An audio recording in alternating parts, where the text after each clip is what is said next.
If you are a business that has a hazardous workplace and you have third party contractors coming onto your property, you're exposing your business to a tremendous amount of potential liability.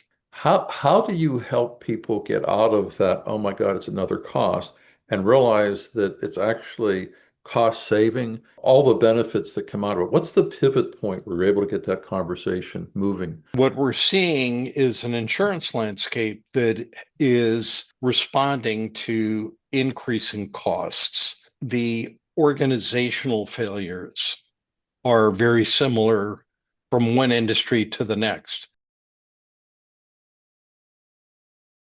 Let's go back to when you started First Verify in 2009, right in the teeth of the financial crisis. Most people were pulling back. What made you move forward anyway? Limited options, to be honest.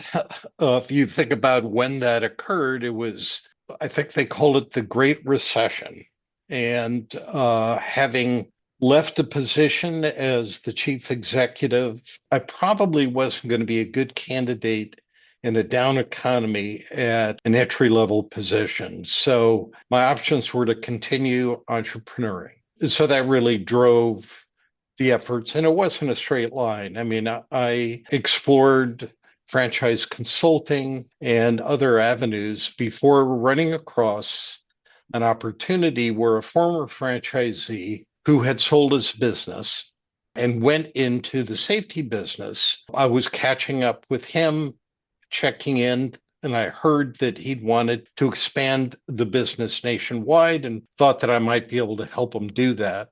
And at the time, what he had developed was a very small concept of contractor pre-qualification. And that seemed to be the most enticing part about the safety business, which in his case included safety consulting, safety staffing, other stuff that was okay. But the idea of basically a vetting process where you're dealing as a facilitator on behalf of a client to evaluate the worthiness of a contractor to work on their site seemed to be a great business model. So we dove into that and chipped away one step at a time. It just took a long time. You dive in to what becomes First Verify. And I've heard the phrase safety starts here. I'm a business owner. I've never heard of contract pre-qualification. Tell me in a couple, three sentences what First Verify does or what it could do for me.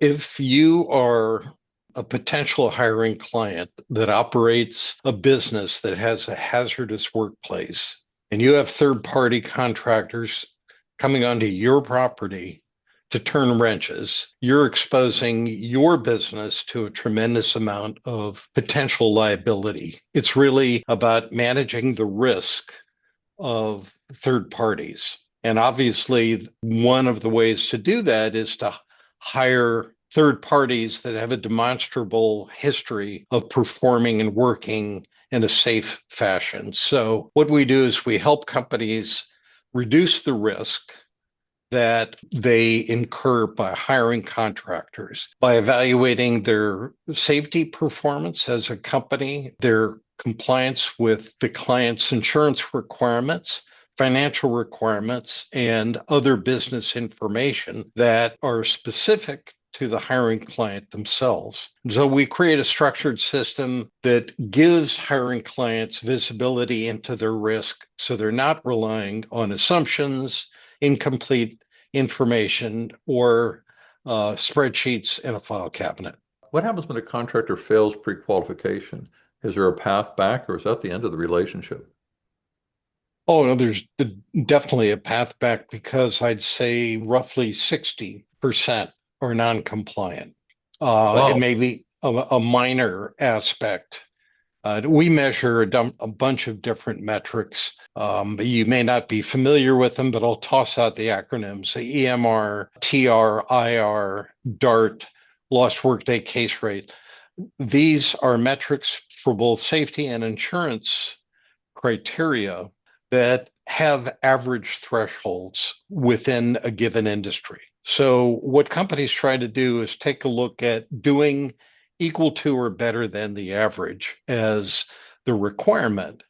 And so if non-compliance is outside a particular preset margin of error, we have what's called an exception process. And that's where we give the contractor the opportunity to explain why they're non-compliant. And then once they've done that, we invite the hiring client to come in and look at those reasons and render a judgment as to whether or not the reasons are worthy of giving them an exception to the requirements. So I've looked at your website, and I've known you for some years, and I've seen you serve food manufacturers, chemical, pharma, utilities, mining, renewable energy. They seem like such fundamentally different problems, or is the core failure always the same? You have two types of companies at the very highest level, and then you Mhm. have a changing external environment driven by regulation. The two types of companies are basically those that are fulfilling a requirement, they're checking a box, versus the ones that have a genuine appreciation for the value of a safe workplace as an overall part of their value proposition. And then what we have seen are regulatory enforcement changes, which right now they haven't so much changed the behavior of our clients because they're too busy changing behavior in response to insurance. Yeah. What we're seeing is an insurance landscape that is responding to increasing costs. Technical risks may differ. The type of equipment, the type of exposure to hazardous conditions may be different at each plant, but the organizational failures are very similar from one industry to the next. If you think about it, why do problems occur? They involve poor communication, weak controls, incomplete visibility, production pressures, unclear accountability, or inconsistent operational discipline. The environments change, but human systems don't nearly change as much. I've known you to be a very hands-on, involved with your clients. You know, you serve this middle market, but there are some huge, large enterprise platforms out there that this is one of 20 different things they do.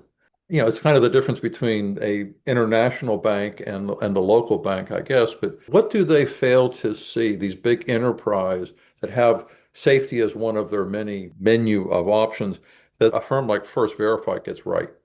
No knock on the 800-pound gorillas in our space. They have substantial resources, broad market presence, and they do things right for the companies that they're a fit for. But there's a huge number of mid-market and small hiring clients out there that have very different configurations and require flexibility, a higher level of responsiveness, and just a better recognition of what I would call mid-market operational realities.